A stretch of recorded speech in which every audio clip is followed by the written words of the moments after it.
Manipur के अहानबा neuro patients के अमतंगायरबा specialised hospital neuro emergency trauma net multi speciality hospital सिंगजाई मथक टोंगथाम लिकाइदा हांदुकचरे हॉस्पिटल असना मरुइना BP stroke brain tumour Manipur के अहानबा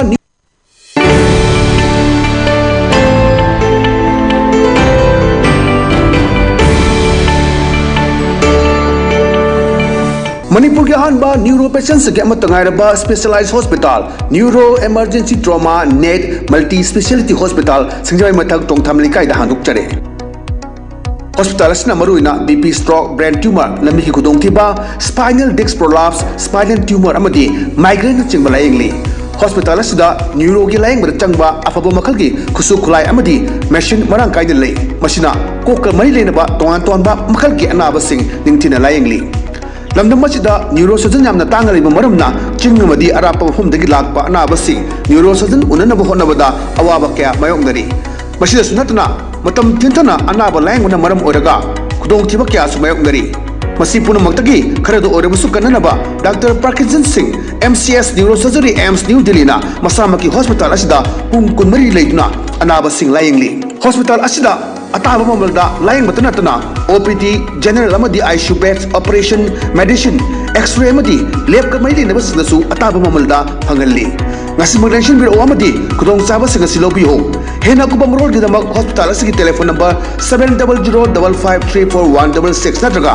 8974572154 da pau phabirak yagani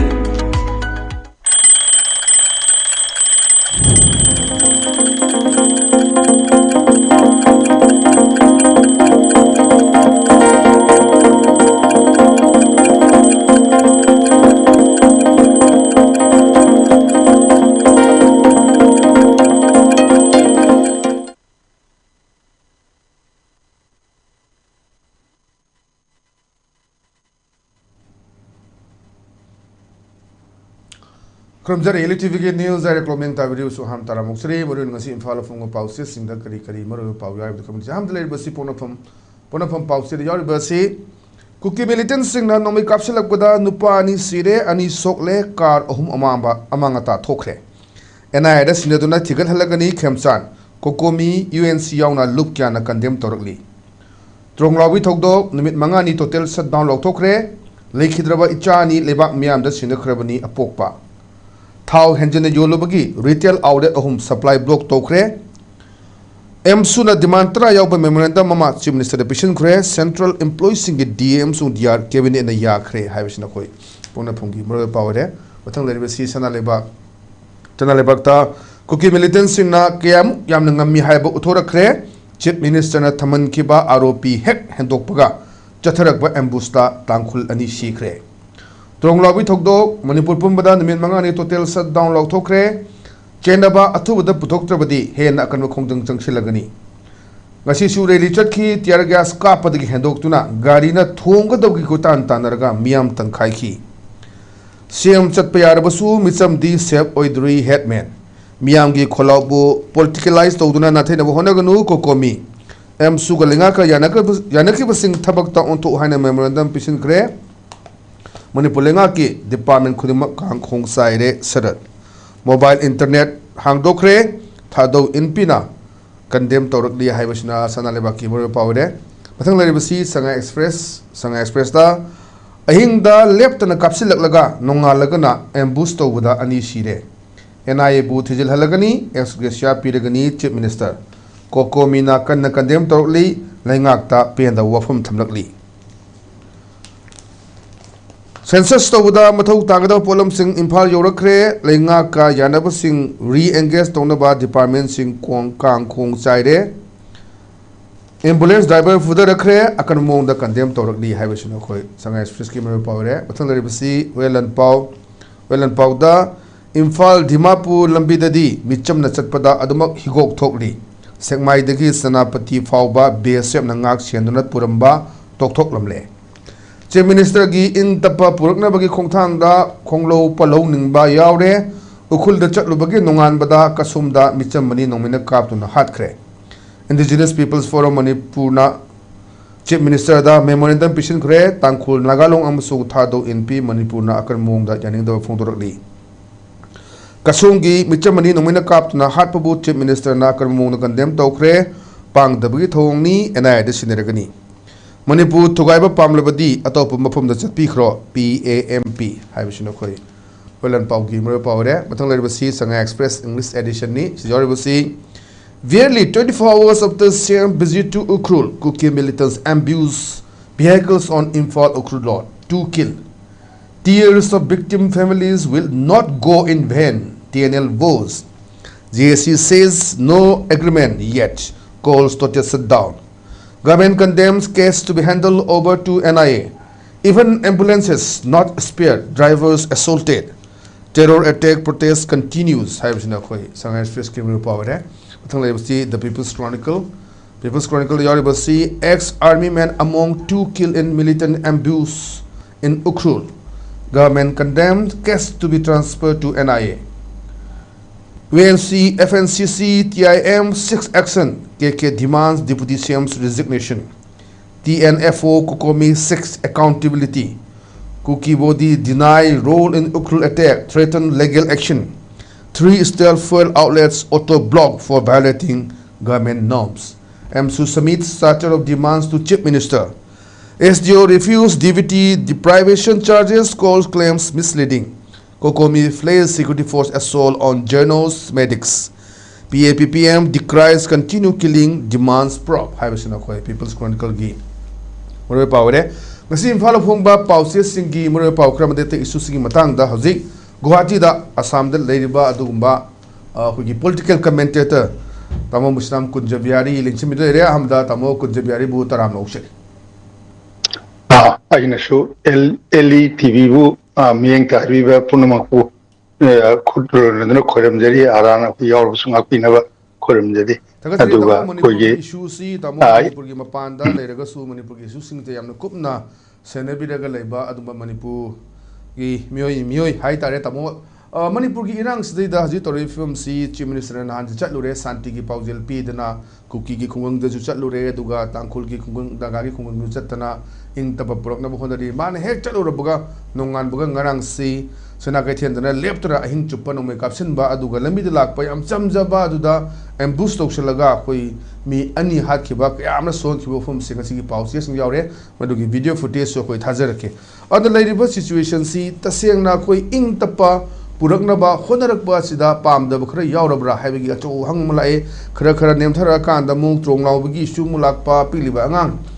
Ko Mamagi Kumlang Taiba, Ama Yauna Koi Anga Anisi, Mangas, Mungata, Mangas with the Pimsa, Masumapa, Legitaba, Madu Matum Darak Budamu, performed to Labor Central Forcing Nikadori, Tumdra Labra and a protest or Rubada, Sharpy and the Kaptoktanami, whom Legitaba, Madu Matum Darak with Hajiksi, Tongan Bam Sing da, Hui Darna Toba, protest over Madugin Dang Dangana, Hui related Pada, Maduda, Police Kai and action ki pausing Shuyore. Hazio Zixiamu, JC, Kambu Yanamo, Purapa Late Hadna Mangani, total shut down him when he put the Larisse, Langi Awaba Mayok Naba, Mamang the COVID-19 Awaba, Awagi, Mataka, Awabani, Huzile, Manipugi, Pusi mention. Related situation Sida, Tamugi Bakari, Wakolon Tamingi, Lenga Nakari, Toriba, Aduga Central Government, a Kram Hane Yingiba, Tamugi opening Tabu. Jit object Manipur to Eva Tawong Singsi, Yamna Labak Tibini, Yamna Nungaite, a Koye, Adu Isa Ani issue Haigadra, Ani Lagido, do so Saumgani do Togunima, Wena, Yamna Asasa on a Manipur, Puzaraga, Angang, Nidu Lagida, Makweka Mana di Nungaini. Adu Asuk koi besida sarkar na su makoina yagadaba mawong amada thuna masi solution ama poraktana makoige yanadana tawibam thui akoigi makoina mi ahum phare haidna aigi besi sengi sengde haiba ama yamna thui masi gumba center gi natraga state government gi akoigi pukchen sengdaba sengna tawdabasina praja singsina makoibu ajadaba se sumsum Engalai. Aduna Makoina, Kargumbima, Hybida, Prajasing Sinasu, Hek Yavasi, Yavasi Yagidre. Makoina, Gomena, Kagumama, Hybida, Prajasing Yarum Gadavani, Moina Toba, Tabuxing Sina, Equina, Hazaba Namba, Adumbagi, Action Oiragati.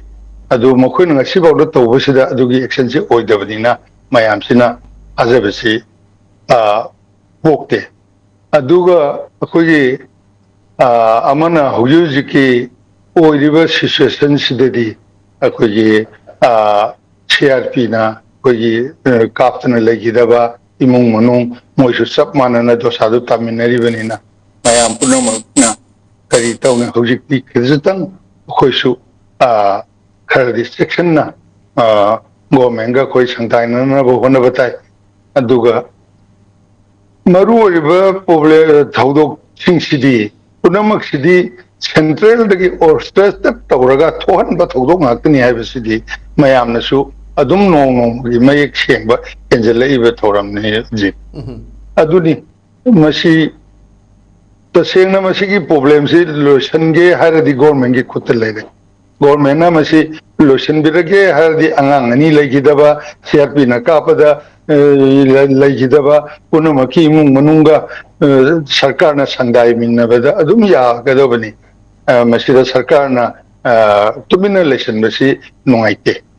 Jit si haina tamjige daw maruna khoi hazik JC ki kangbu gadi wari sanadana yanaba program honabani yanaba prokedre hazik si numit mangani ni ngarang hing nungai digi hogre numit mangani leptana hotel shutdown ni leirisi aduna sarkar gi makai dagi wari sanaba aduga JC ki makai dagi wari sanabada marak sida khoi yanaba purapang amkhidabani leiriba situation na leiriba film se da khoi karam haina solution ama purak pa hazik si JC amsung khoi Manipur lenga ani gi marakta yanaba purakpangam gidrabani aduna swaisa karmain tawna yanaba purakani numi mangani mu laiba si praja singi pen da hande kisi praja singi pelek tuji kino ekanda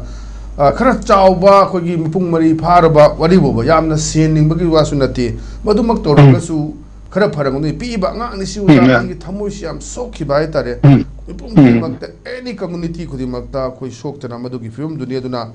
yari makhadi masi karmain torga kari ground da yasanaba purakadagi habadu shenba tabtau time thamjage adu amonda damo hauji leriba kuki gi kangbu singsini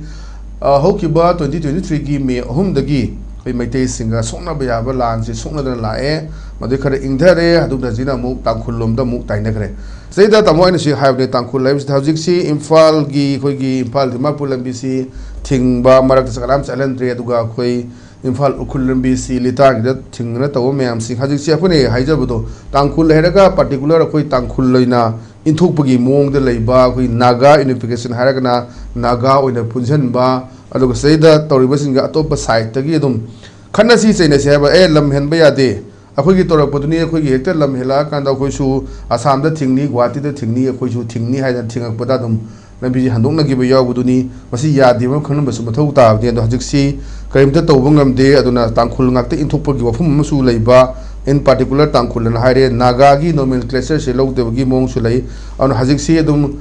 kapning mong da kapa duga suspension operation gi leirio myam si karimta lokhat taba maning tamna haibdo suspension operation haidi khoi license to kill license to loot license to extort haiba adugi tu yarabra haiba myam si hangaga lakni taw saide di karefum thamini Akhui honorable CM na mafam chatna mayamna shanti si porakna ba yam kanna honabiri adu hanagi oramba CM na su khara makai ma su honna jarami adu bu center dagi ma bu chatpa ya de na thingbadagi ma mafam banok de chatpa ding ngamgi de adu ma su honna jarami adu mana hojiki hojiki oibiri ba honorable CM sina su ma yam kanna de honna de adubu masi akhoi praja singna khangna leiraba wafamni CM on masamang nasu khangbi rangwani aina khanjabada mana magi magi dagi try angamba try tawbani angamba honabani haibadi tawriba thawdok asidi state government na CM na onaraga masidi phagadawa problem na kano nate thawdok nate masidi masi lotion ge losoloi haibasidi center gi khutani haibasi mayam puknam khangnari center na masi mafam matang chana Manipur gi irang sin nemthagi daure hairadi mafam amada natraga amada ek amuk spark taholi Manipur gi irang se amuk hek hengarali adumai tawga kharani amuk irang dugi marakta mayam se asok angam yawnaraga madugi dharna khara tawraga ama khara tawraga adumai tawna amuk matam khara amuk charhalli adu loraga amuk Kapse खरा अमुक फरे अमुक शांति ने अमुक लेरनी खरा शांति ओरबो निंगनी अदगी अमुक खरा शांति Oren खलकपदा अमुक अमा नत्रग अमदा अमुक होरकनी हौजिक कन्ना नागा इसिनना ओखोयि नागा हाइगदा तांकुल हाइगदा इसिनाउ सिंगदा मखोयना अमुक कन्ना होनरी अखोयदि हानदगी तांकुल नागा अदुम हाइरई अखोयदि तांकुल बु तोंगानसु तांकुल हाइरकते नागा बुसु तोंगाना नागा हाइरकते तांकुल नागा आइना अदुम हाइरई मणिपुर दे लेरिबा अखोयि तांकुल इसिनाउ सिंगबु अदुना हौजिकति मखोयना मैतै सिंगसे मखोयना खल्ले मैतै सिंगिदि अयामबना अखोयना केहनबा याब केहले तवय याब तवरि मखोयदि कर्सु लेंबा ngमरोय अदुना मथंगसि मणिपुर कम्युनिटी कनो तौबसि मैतैगी मथंगदा कोई कनो थादौने हाय थादौना अमा ओजग्रगा मथंगदा मखोयना एटेम तौरिबा अखोयि तांकुलसिनि अदुना तांकुलसिदगा मखोयना उंतंग मखोयि खुदुम चनबा ngमगदि हायदना मखोयसे कन्ना होनरको माले अदुना हुजिकि तांकुलगी अदगी कुकीगी इरांग सिसु मतम चाना अदुंगै टोर्स कापगिदमकु मी अमा फुरुई हायबसे हरे फुरसु अदुगी खुदक्तुदा सेंटरना संसनना मसी इकों कोमना मसी शॉक तव यारंबनी अदुबु कशु नतबा टोर्स अमा कापुबगिदम मथंदा मुजी खुनबु मै थादोपा मसीदी मदुसु अखोगी सिक्युरिटी फोर्स लेने लेना अखोगी ममामुत मसीदबु सेंटर खुद याउदि हाइदना प्रजा कोना कमाइना थाजनी सिनी जित हुजिक लेरिबे फिबम से अखोइना सेमना ओरबसु अखोगी सीएसओ अखोगी लेरिबे सिंगसिना ओरबसु मया पुना मंगना लोइना शांति पामाबसु अखोइना फना शांति की दम होनदनसु छिल्लिबे कांगबुसना शांति हे खन बिद्रिबे बावबति शांति सि पुरपंग मयाना थमजगे हम थमी तमो दुगा अखोगी साइजबदुनी चिंगी जगह सिंगदा अखोगी कुकी मिलिटेंट सिंगसी फोंगना मखोगी सिजन नोंगै मतोंदुदा रिबन अंगांग बकीरगा म्यापसी तौबा मुनि कापलिंग मतंदो कापा लुट तोंग मतंदो तौबा से नेशनल हाईवे द लुट तौदना लुपा लिसिंग हम लवी गाड़ी नोंमदा गाड़ी यांखै हुंपु चली नोंमदा लाख अमग लिसिंग मरफु द थामदा क्यानो सिना सोफिस्टिकेटेड वेपन म्याम लेशनबा से हजिकसी लानसी लाखिबदगी मनु हंजिनबा जगह सिंगसी कोई चंगबा ngamdre चिंगमै याम हजिकसी पाक्तकनरा कोई डिफोरेस्टेशन तौरगा कोई पोपी थानबा कनामदा चंगबा ngamdaba मैम जिन हजु ले फिल्म से अदुना ngasai center da suni yakoi da duga aini haijaba leiriba koi gi state ki leiriba elected singsina khong thinba madarka oi khong thinba si ngamdabra kaino khong thinba ngamdana ba kaimba power amana phajalaga thamabra haji akoi na haina baduni akoi issue di kaishunati ai legidaba angan di matang da center dagi se home minister dagi na to prime minister gi any condolence message mo pi dena praja sina pena da myam su phongdo oga leiri tuna khwaidagi maru akoi haibasi issue sini चिंगी जगह सिंग अखोई निंगतम चले अखोई खानिंग मतम खाइरे मसी ground run दुंगा आगा चलिब्रा चतब्रा से चो हंगम ओय दुना सेदा तंपाकी याम बददी अखोई पाक्तन लौकतना खुलाई सिंग याम सरेंडर तौग्रे हजी पेरिफेरी एरिया द कशु अदुम थौदो थुप लेति हजी कापैसी कुकी सिन कापनिंग मतन कापा अदु लेबसे ने हाइजबदो कापम मगा बर्मा द चेंसिंग बनते पाकिस्तान द चेंसिंग बनते चाइना द चंग बनते करिगिनो चंगसल लगाना मास कॉम्बिंग ऑपरेशन तौरगा लेबा खुलाई सिंग सी लौखतपा ग्राउंड रूम की मतुंगिना डिजिग्नेटेड कैंप लेगदबनी नाकन अनिमक्तगी सोलोनगदबनी शू की मतुंगिना मधु मैम तौदबनी मसी पैकअप गंदबसी करिगिनो हाइबो हंग सिमलाए स्वाइदि तामु करि फम थमिनिगे याम सुबिजि शूदा मखोइना शू हाइदिबसी शू की कांगबुसिना करिगुम तौरगसु मोइना मुसुगी कांगबुसिदि कल्लगा थमे अतोप सूद यावदबा पार्टी अमदा अमु मिसि पिसनगदि मोइना कगुम तौबदा सूगी मिसिना तौरगसु सूगी मिना तौयेसे मोइना कदौंगदा ममांगदा पुतोरक्ते अतोप सू यावदबा पीडीएफ कुंबा अदगी अते अतेसु आई निजंगरे मखोय ऑर्गेनाइजेशन खरा लेरी सूद यावदबा अदु सिंगदुदा ओइना मिंगसे पीगनी अदु मखोयना ने हायरगदि मोयबुदि थीरो अकाउंटेबल ओइदबनीना अदुना सू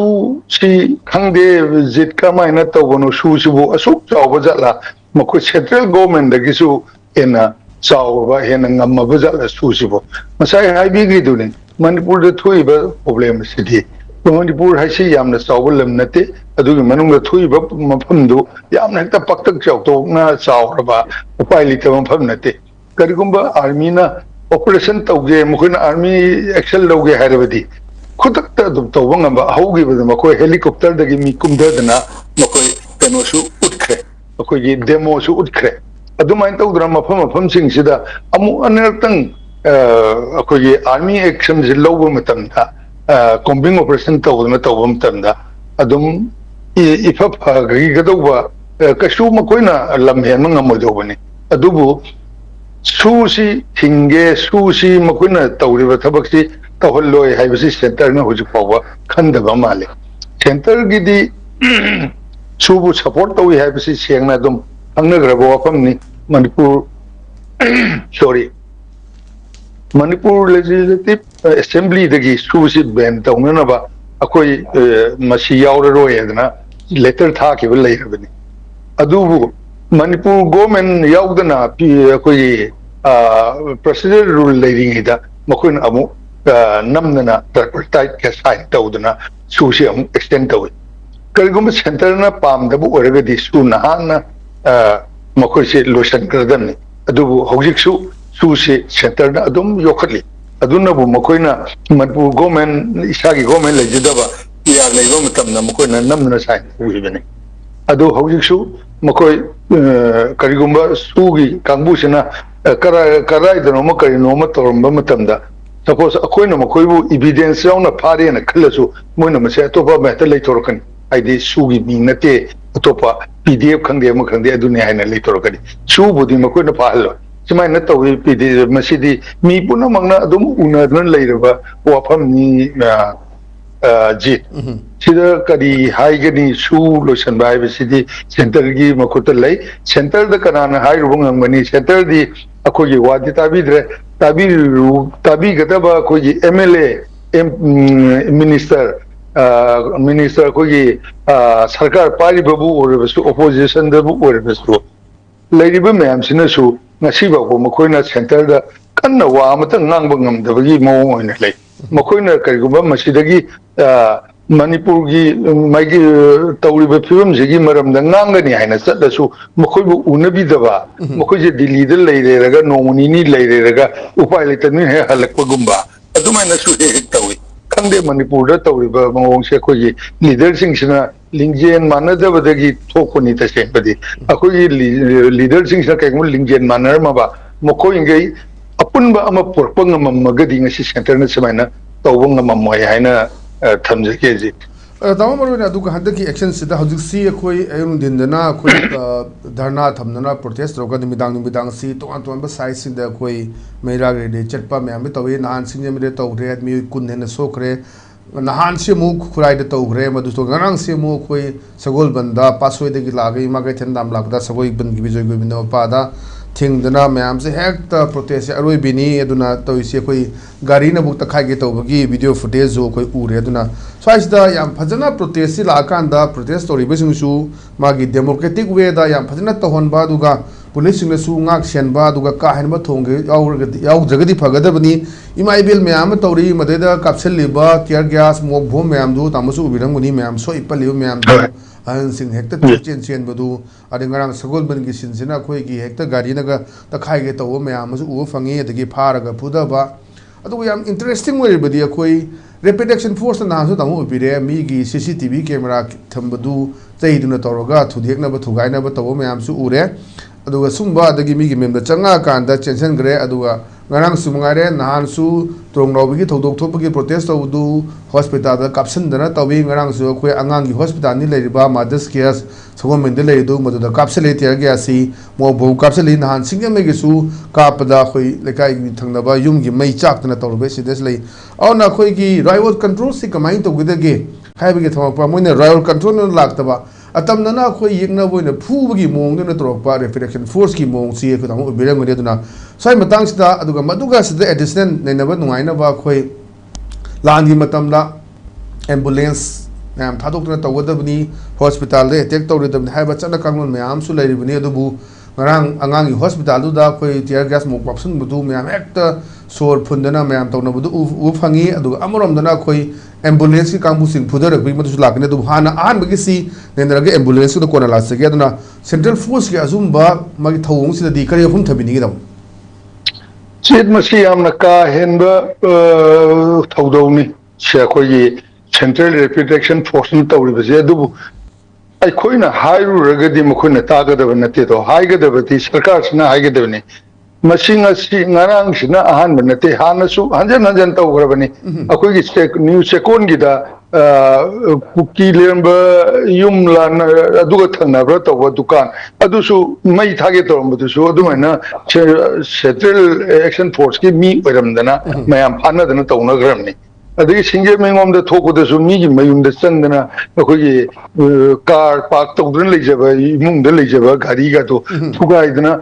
ꯑꯩꯈꯣꯏ ꯀꯅꯥꯅꯣ ꯏꯗꯤꯇꯔ ꯑꯩ ꯃꯤꯡꯒꯗꯤ ꯅꯤꯡꯁꯤꯡꯗ꯭ꯔꯦ ꯑꯃꯒꯤ ꯌꯨꯝꯗꯐꯥꯎꯁꯨ ꯏꯚꯟ ꯊꯣꯛꯈ꯭ꯔꯕꯅꯤ ꯃꯁꯤ ꯍꯟꯖꯟ ꯍꯟꯖꯟ ꯊꯣꯛꯇꯨꯅ ꯂꯩꯔꯕꯅꯤ ꯃꯁꯤ ꯃꯌꯥꯝꯁꯤ ꯃꯁꯤꯃꯛꯇꯤ ꯑꯩꯈꯣꯏꯒꯤ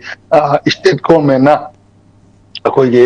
ꯑꯣꯅꯔꯦꯕꯜ ꯁꯤ ꯑꯦꯝꯅ ꯌꯥꯝꯅ ꯀꯟꯅꯁꯨ ꯍꯣꯠꯅꯕꯤꯔꯤ ꯑꯗꯣ ꯃꯁꯤ ꯑꯃꯨꯛꯇꯪ ꯀꯟꯅ ꯍꯣꯠꯅꯕꯤꯗꯅ ꯍꯧꯖꯤꯛꯁꯤ ꯑꯩꯈꯣꯏꯒꯤ ꯁꯦꯀ꯭ꯌꯨꯔꯤꯇꯤ ꯑꯦꯗꯚꯥꯏꯖꯔꯅ ꯑꯩꯈꯣꯏꯒꯤ ꯀꯩꯅꯣꯒꯤ ꯀꯃꯥꯟꯗꯔ ꯑꯣꯏꯔꯤꯕ꯭ꯔꯥ ꯅꯠꯇ꯭ꯔꯒ ꯑꯩꯈꯣꯏꯒꯤ ꯁꯤ ꯑꯦꯝꯅ ꯑꯣꯏꯕꯤꯔꯤꯕ꯭ꯔꯥ ꯃꯁꯤ ꯑꯩꯈꯣꯏꯗꯤ ꯈꯪꯖꯗꯦ ꯑꯗꯨ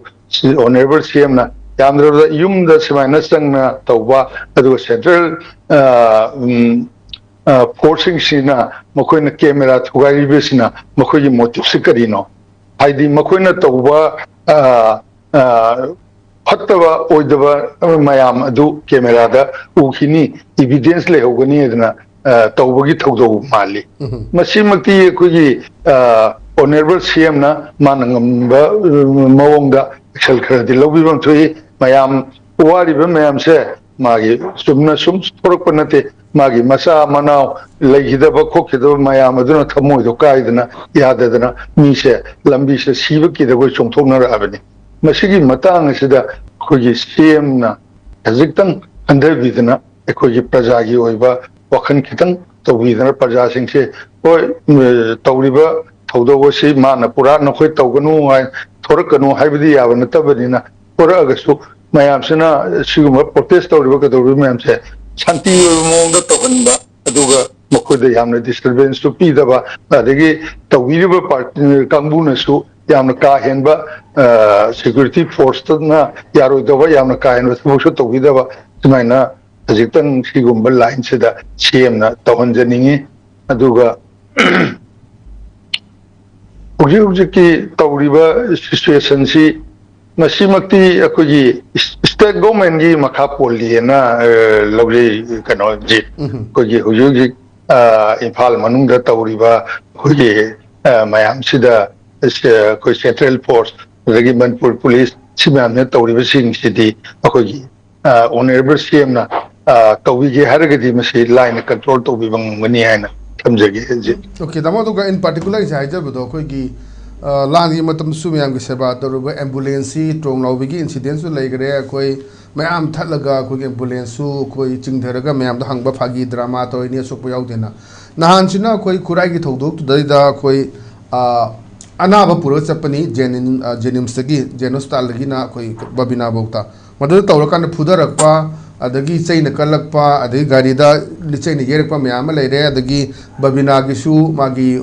जुदा पुरकपा एम्बुलेंस सु हेबगी अनिमक पाउसे लेरे कोई वीडियो फुटेज थाजर ngarang प्रेस क्लब ता पांगथोकपने अदुना स्वाइसिदा रैपिड एक्शन फोर्स ना एम्बुलेंस पौदा थारक्तबसे मसिनि साइसिदा कोई थाइनगी नोमै कामने मतमनी अदुनि दाना एनीथिंग हजसे इंसर्जेंसी की इशू तंपाकिदा नोमै खोप पाइब खोप लेत्रबनी असोपन जोरको मैम द पु मतमदे एम्बुलेंस त मोइना तौरि मोंगसि करिनो आपसि तंग स्वाइसिदा दी नुंगाइतबा प्रजा सिंगी field लेबसी ngarang moi ambulance party moi association ngarang press conference tawdana sumba thongsi yaning de habi wafum su phongdo po legre ana sai atamna na hekta ambulance tabu attack tawbasi adusu ma mob control tawna ba laiba kangbu sipai singna tawbasi maruna rapid action force ki ka hin ba thongsi sai de kari wafum thambini mane masi yamna ka hen ba thawong ni khoyi ambulance है एनी वार जोन अखोई वार नते अदोरगसु सिमाइना mob control मैम सिदि एम्बुलेंस ऑलवेज चंगीबनीना रेडी द थमनरिबनी अदुना एम्बुलेंस मु चेक तवा एम्बुलेंस तो हांदोगा मीसिंग दबा गायबसिदि यामना का हेनबा लिसटनी जे अदुबु सेंट्रल रैपिड फोर्सिंग से अखोना हाइरगदी तागदबसु नत्रे अदु ngasai Hibi दुमाइना मखोइसि Manipur akhoi mob control tauba haibasida ngasagi henna maitai singsibu henna haras tawnana batharkona gumba adumaina training tawraga haras tawro na thadorpa tawna olli masi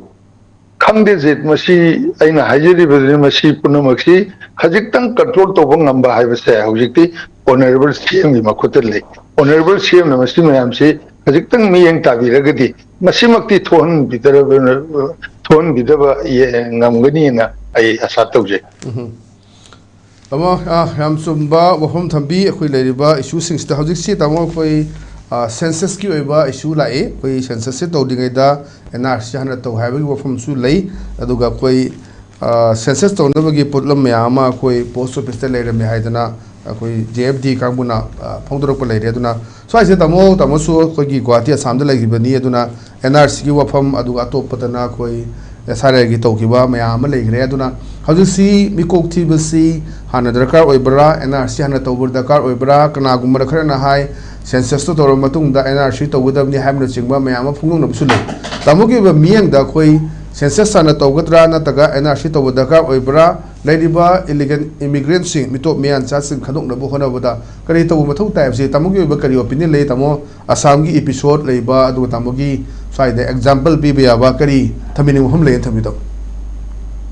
ai wakal da digit akhoi census haibasina amani aduga NRC haibasina amani adubu census tawraga NRC tawgadabani natraga NRC tawraga census tawgadabani haiba kashu thodokpa amata laitena khanje adu NRC sina khona kari haina tawgebo akhona base year amada base tawraga NRC si tawbuni akhoi sida Manipur da 1951 mayamna hainariba aduga government di 1961 hairiba aduda base tawraga NRC do tawgadabani masini mayamna pamnaribasu NRC hana tawraba matungda NRC sida kari tawrige haibu akhoi illegal immigrant akhoi citizen natabasingse NRC singsida hana khandok khiturini hana khandoba matungda makhoi deport tawgadra makhoi kari tawuni haidudi atopa step amani NRC da khandok ragadi makhoi deport tawradabani haiba ngaksu leite makhoi sarkar gi policy gi matungina karino makhoi gi lakani thokpa adubu asengbati khandokani NRC tawra matungna ma se legal ni illegal ni ma se akhoi citizen ni akhoi citizen nate se mayek seng adum lakani koi matam di khar koi na sangi NRC tawba je do akhoi gi population Assam da di makhoi gi 2 crore matak crore ani gi matak ta leiba crore ahum maya da leiba missing ni na akhoi NRC tawba da yam koi na sangi adu Manipur da di akhoi missing yam na tabani na yam akhoi di mi lak kutra muk leibani na akhoi gi sida di yam ka hena koi na sangra ba mande adu sahi muk phajna hawa yaw no honoradi NRC se tokthokpa yagani na khanjai aduman NRC je ongtang tawhragadi adugi matungda census se thiragadi census se once thiragadi confusion yam lakani haidi census se di hana lairamba punamakto nang karai degi karino se thiro natabani na hairiba punamakto yamada makoina mamangda thoro haibi ya adubu kanagumdi thabak saki haradi ma aidur dimagi iraroi haigadra aduna census se amani census se da pandringaida NRC se tahudobani na kanje NRC dadi karmaina makhuji khandokpa ngamgebu NRC sida mi sina enumerator sigi mamang de lepabagi dakar leite akhoi mi punamaksin ai se sini habse praman tawje batai ai isa se ai masigi citizen ne se praman tawje batai karmaina magi family tree matungina ai father sina chini ai mother sina sini adagi ai ipu bong na sini ibe na sini hadna ipa rom da gisu ima rom da gisu tawdana masi proof tawni aduna ai proof se ngai family tree se ngai agency sina NRC tawribe agency sina ai family tree se phajna analyze tawro matung da mai si sumi makoina tawgoduri bi se ai ipa ipu dugi hanagi makogi leiremi ba voter list mogi citizenship adu sing sudra compare tawroga adu sing duga comparison yang akan dani makoina ai citizenship lep kaduri se aduna adumaina tawrokpanina NRC tawsidedi akogi illegal lehogadabi chance yamna nemi ayambana akogi fazana khandokpa ngamgani aduna ai motadi NRC hana tawbiyu adu lorba matungda akogi matam khara changa susangna yeithokbiraga akogi keno se mi koktibe se census tawbibana akogi ena phagani hana ai thamjage yam so hum thambi damas dang thaido kanda Shanghai Express ki Manipuri edition yaure Mairui Singh school ka ba phangak taba numit tarani thuni sujilak le hadna irang si hokiba February 3 ki matunga tronglawgi thodokta odui matung tarak padine si atamna koi school sing suti thadu haibasu leite larik tambi gada bidu haibasu leite adigi mama pa singna ngang sing ani irang si thogolak pina di curfew gi matang suni ngarang du curfew kom thu haibagi hoi pung manga dane manga bu kom thokpa duga bisu pugina pung 10 pawba thambagi ofam adum leiriba posi leiri aduna angang sing se dum school ga phanglakta basigi awa basri kramai tawna dagi marak sida koi internet thingjen gi ba koi ngarang dabudi hangdu eduna kayumkanda koi sumbe irang le kanda se COVID-19 gi matam dabu oiro koi online da class tawduna angang sing si tamhanna bagi issue leibudena hek sigumbagi irang si lapakanda koi sokko pan ba yorok pa ya hedna tawbuduni hojisi irang khare nem dhare de time dadi koi sit in protest tawba madu khangatana rally chatpa khotpa kan ba dum madi udabra masi da koi mapa magi jaga mafum sing da koi protest tawbuduni aduna mai masing tambagi matang sida angang sing si like shu si aduna dum irang se Manipur si leiba 365 days sahi ma leiba sida koi ki irang su leire adagi festival mayam su leire koi ki je adum tongan tomba community group si kuntra manga kunta tro recognize oiba official in leiba sing sigi festival si dum state holiday thado pusi awidna angang sing mahi masing tambagi matang se swai dadi damo periopum thamini masigi angang sing like su tambagi matang sidi Jit kari haini koi tauriba irang sina koi sidi 2023 gi haurai irang sidadi ngak waitana irang si taudana adum lai lamne koi si sahi amada 365 days gi manungda akoi sibu khangde ne almost 150 days mukti adum irang da adum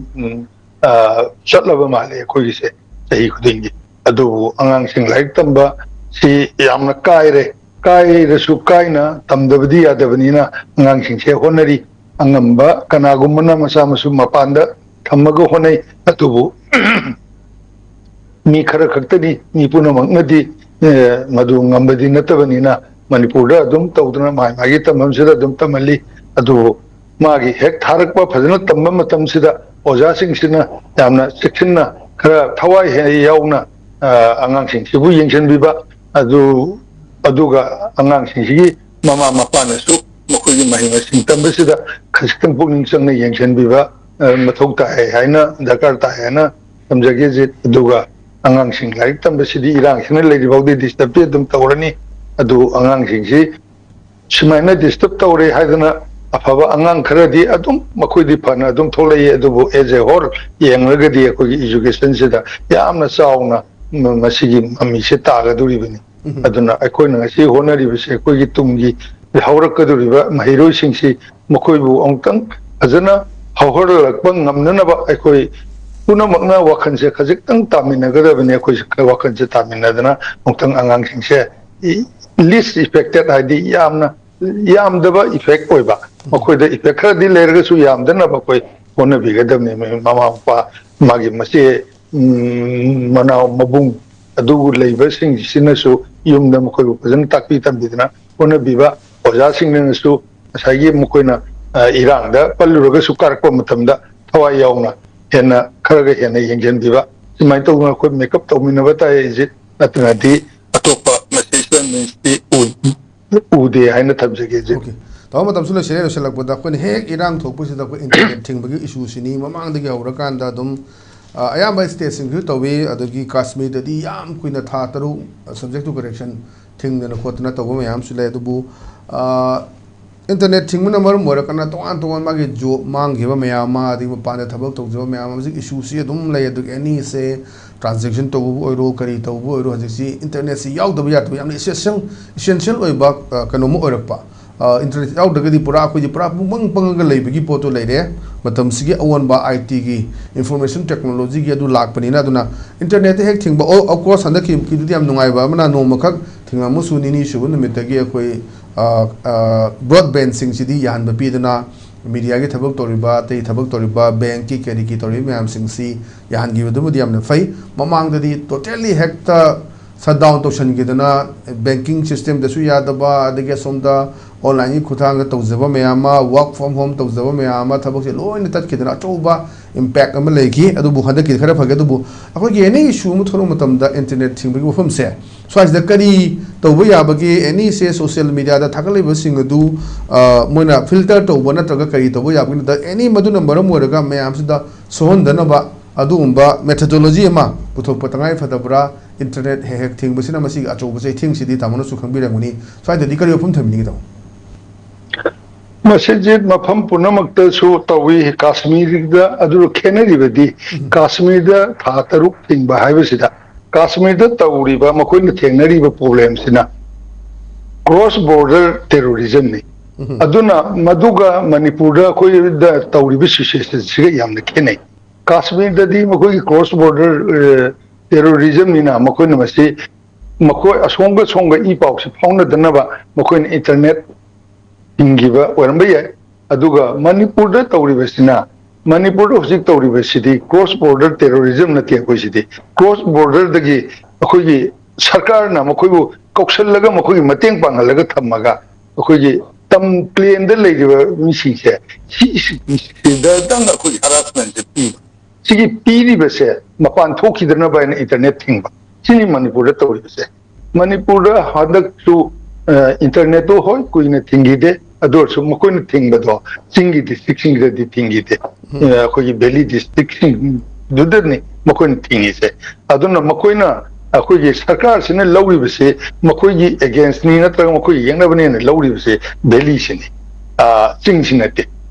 simana utpadong na tawi makoi na tawi base ado internet sidi akoi hojik haibigri duni hojiki matamda sangda yadaba even like sutamba ngang bhawa khara class 1 kala di internet ki through da ngakta ayamba tawnaba ade moina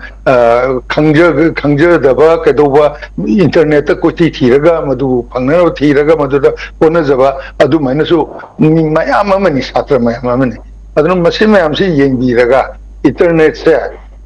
thing basidi yani go hoy hawna hawgi bagi du di no makak ingaga to khre jitna habiba dumana adubu ko ye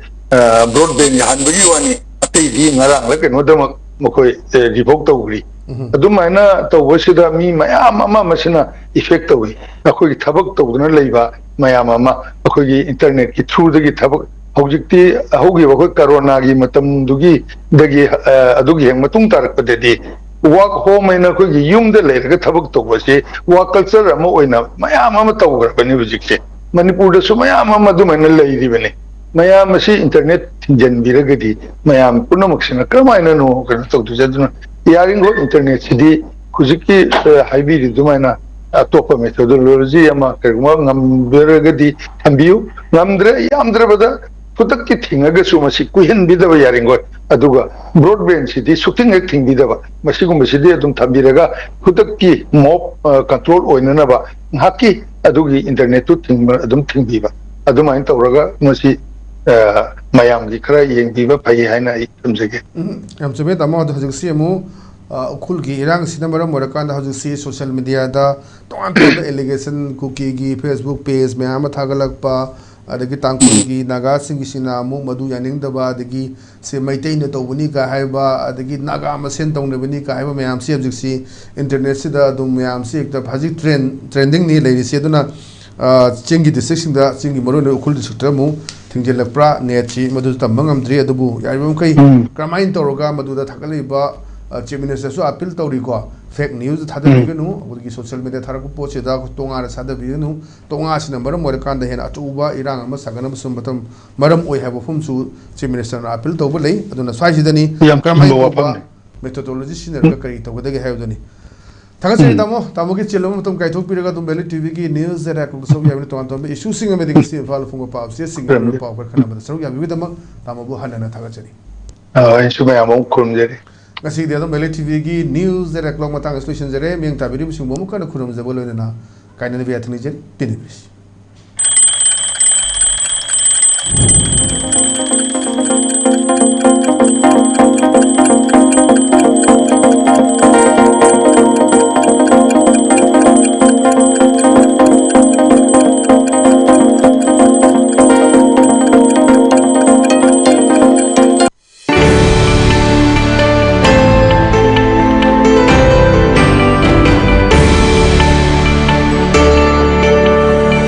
Manipur के अहम neuro patients के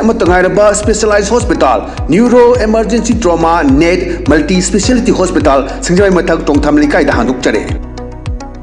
hospital असना मरुइना BP stroke brain tumour लंबी की खुदोंथिबा spinal disc prolapse spinal tumour अमदी migraine चिंग लायंगली हॉस्पिटल असदा न्यूरो की लायंग चंगबा अफब मखल की खुसु खुलाई अमदी मशीन मरांग कायदे लई मसिना कोक मरी लेनबा तोंगान तोंबा मखल की अनाबसिंग निंगथिना लायंगली लमदम मसिदा neuro surgeon यामना तांगरिबा मरमना चिंगमदी अरापा मफमदगी Lakpa अनाबसिंग neuro surgeon उननबा होनबदा अवाबा क्या मायोंगदरी मसिदा सुनतना मतम थिंथना अनाबा लायंगना मरम ओरगा खुदोंथिबा क्या सुमायोंगदरी मसी पुनमक्तगी खरदो ओरबसु कन्ननबा doctor Parkinson Singh MCS neuro surgery AIIMS new Delhi ना मसामकी हॉस्पिटल असिदा पुंग कुनमरी लेदुना अनाबसिंग लायंगली हॉस्पिटल असिदा अताबा ममलदा लायंग मतनतना OPD जनरल अमदी ICU beds operation medicine x ray अमदी लैब कमैली नबसनसु अताबा ममलदा फंगल्ली ngasi magdenshin biro amadi kudong saba siga silobiho hena kubam road gidamak hospital asigi telephone number 7005534166 natraga 8974572154 da pau phabirak yagani